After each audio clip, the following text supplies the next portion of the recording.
Hello everyone, welcome in my YouTube channel.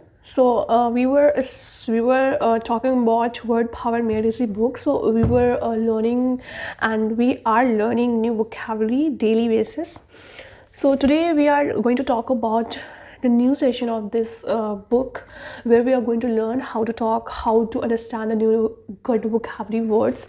So I'm going to start on session 1 from this book, and here we are going to learn a new vocabulary. Okay, so what you're going to do before you're going to start the session, you should take a pen and paper with you, because it's the book is not about reading, not about memorizing. You should write each and every vocabulary in your notebook. Okay, so that's how you are going to learn effective vocabulary. Okay, every people learn vocabulary, but the people who give more, like who give more towards their goal, towards whatever they wanted to learn, so they always make different. Okay, so you should take a pen and paper with you and write down each and every sentences, each and every vocabulary new, whatever you think that yes, this is new for me, so I'm going to write everything. Okay, so in session 1, I just I read it 1 and 2 times. So we are going to read this with. Okay, so his something written that the people, which type of people you are. That some people are like selfish, some people are kind, some people are happy, and some people like don't want to talk to anyone, some people wants to enjoy in party and something like that. Okay, so so in this what here written is that what is here written as every human being is in one way or another unique. Okay, so the meaning of this, that every person have a different personality and different attitude. Okay, everyone's personality is determined by a combination of genetic and environment factor. Okay, so environment factor is very important. It affect a lot. Okay, in which environment you are living. Okay, you are living in an environment where people are believe in achieving their goal, believe in positive thinking, believe in that we have to do something great in life, so that is very important. Okay, and here's written is that let us examine 10 personality types, one of which might by chance be your very own, that result from the way culture, growth, family background and environment interact with heredity. Yeah, when we are going to learn these words vocabulary and the meaning of these sentences, then definitely this which might by chance be your very own. Okay, and of course we begin not with the words but with the ideas. Okay, so what ideas here written? The first is me first. Okay, so we are going to learn different vocabulary. Firstly, I wanted to tell you that yes, how you are going to make the copy of this notebook of this.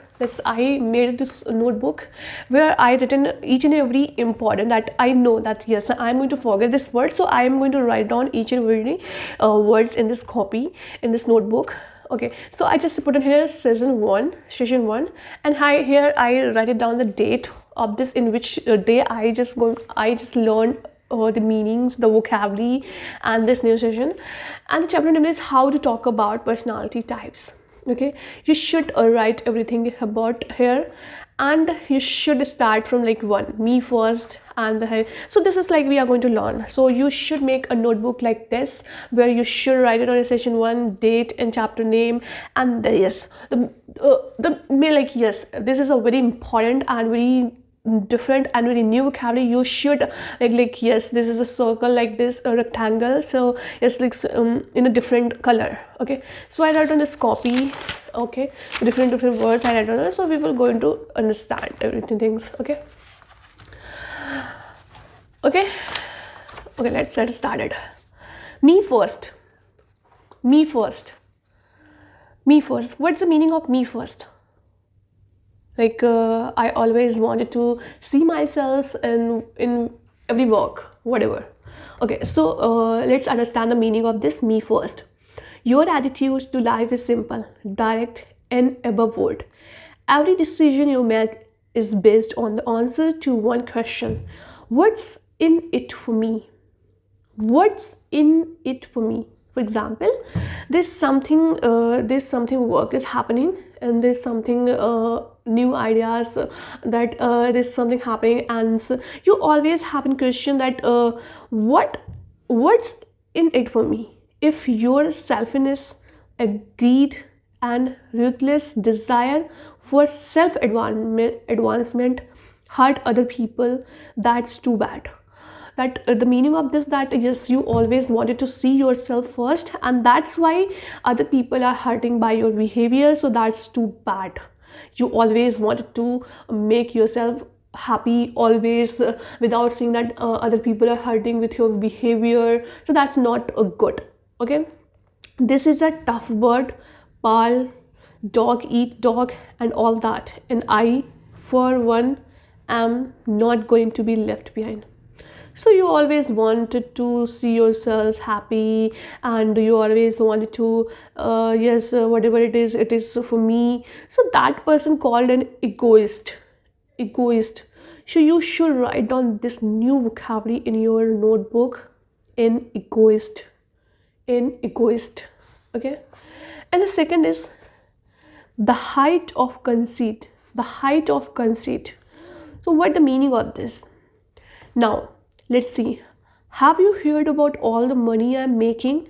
Did I tell you about my latest amorous conquest? Let me give you my opinion. I know, because I'm an expert at practically everything.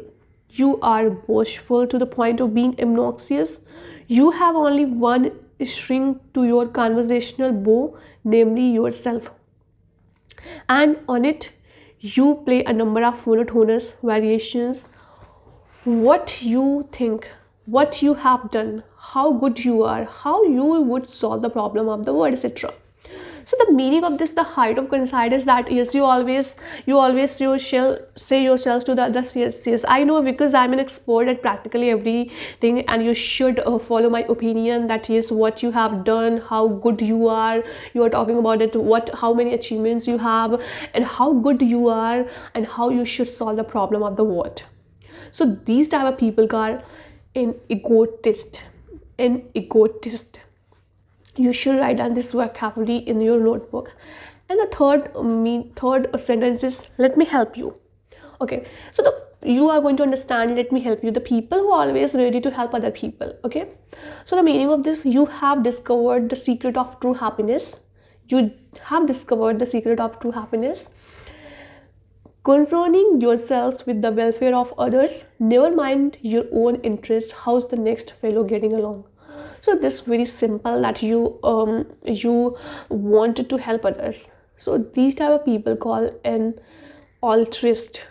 Okay, so you should write down this vocabulary. The fourth is leave me alone. Okay, so what is this? Let's understand this.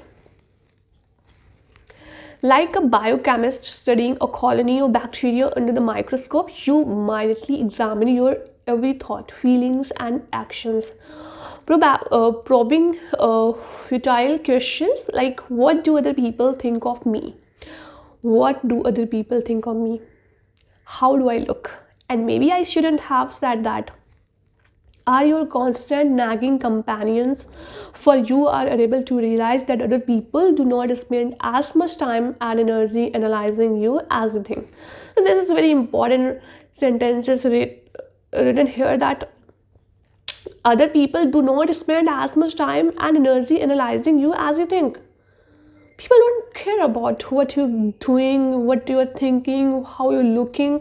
People don't care. So don't stop thinking about this, that how I'm looking, and whatever. Just do your work. Just focus on yourself. Just focus on your growth in yourself. Okay. You may seem unsocial, yet your greatest desire is to be liked and accepted. You may be shy and quiet. You are often moody and unhappy. and you prefer solitude or at most the company of one person to a crowd. You have an aptitude for creative work and are uncomfortable engaging in activities that require cooperation with other people. You may even be genius or eventually turn into one.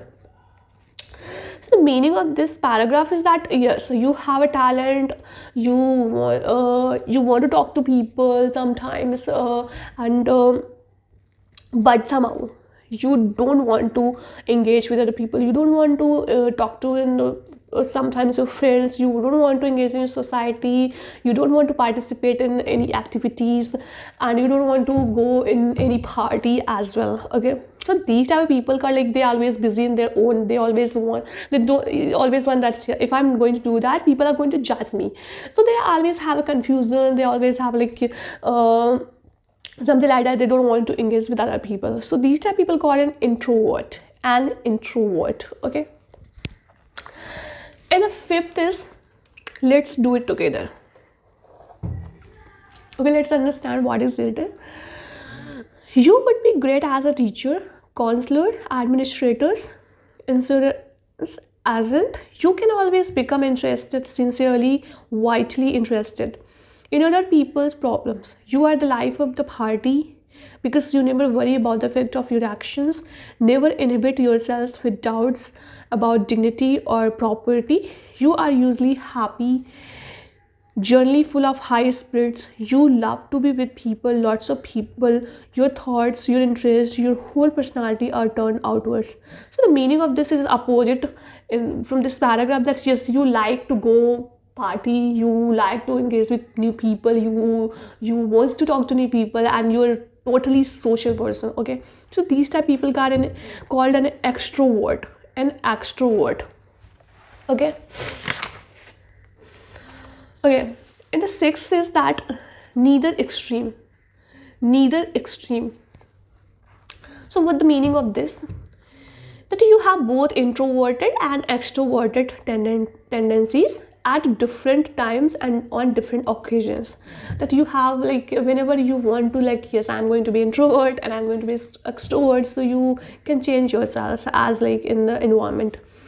Your interests are turned in about equal proportions, but in words and outwards, indeed, you are quite normal in the sense that your personality is like that of most people. And ambivert. And seventh is, people are no damn good. So what the meaning of this? Cynical, embittered, suspicious, you hate everyone. The people, for example, the people always, some people don't want to talk to anyone. They say that yes, everyone is bad and everyone have a negative attitude towards me, and this, I'm not going to talk to anyone, and everyone, I am going to hate everyone. So these type of people, like yes, especially, but never to be admitted yourself. The perfectibility of the human race, nonsense, no way. The stupidity, the manners, and the crookedness of most mortals. So these type of people that they always hate others. So these type of people are called a misanthrope. And the eighth is, women are no damn good. Sometimes in your dim past, you were crossed, scorned, or deeply wanted by a woman, a mother or mother figure perhaps. So you have a carefully constructed defense against further hurt. You hate all women. Okay, so the meaning of this paragraph is that some people hate all women, that's they hate women. So these type of people called a misogynist. Okay. And the ninth is, marriage is an institute, and who wants to live in an institute? Okay, the meaning of this is that you will not make the ultimate legal commitment. Members of the opposite sex are great as lovers, roommates, flat or house shares, but not as lawfully wedded spouses. The ties that bind are too binding for you you may possibly believe and possibly for yourself be right that a commitment is deeper and more meaningful is freedom is available without judicial proceedings. The meaning of this sentence, this paragraph is that is you love to stay with people that are with a different genders, but you hate marriage. You don't want to go in marriage. You don't want to is marriage. You hate marriage. So the meaning of this paragraph is so you hate marriage. So these type people is called a misogamist, a mishogamist, a mishogamist. Okay. So the last sentence is that the flesh is here too. That the flesh is here too. The meaning is that self-denial, austerity, lonely contemplations, these are the characteristic of the good life. So you claim the simplest food and the least amount of it that will keep body and soul together, combined with abstinence from fleshly earthly pleasures, will eventually lead to spiritual perfection. That is your philosophy. So the meaning of this paragraph is that yes, you become the person who living in the who not having attitude for that. Yes, I have this many money, how much money, and so they are not living in luxury life. They are living simple life, and they are self-denial, austerity, lonely contemplations. Okay. So the people who are not living luxury life, they believe in simple living. So these type people called an ascetic. So yes, there's the 10 vocabulary you learn, new 10 vocabulary you learn. You should understand these all the paragraph again from by yourself. Again, read this paragraph, understand what the meaning of this paragraph, and then we will do exercise whatever here given, and then we understand how much we focus during the learning of new vocabulary. That is going to be tell. Okay, so in the next video we are going to solve these exercises. Okay, then keep learning.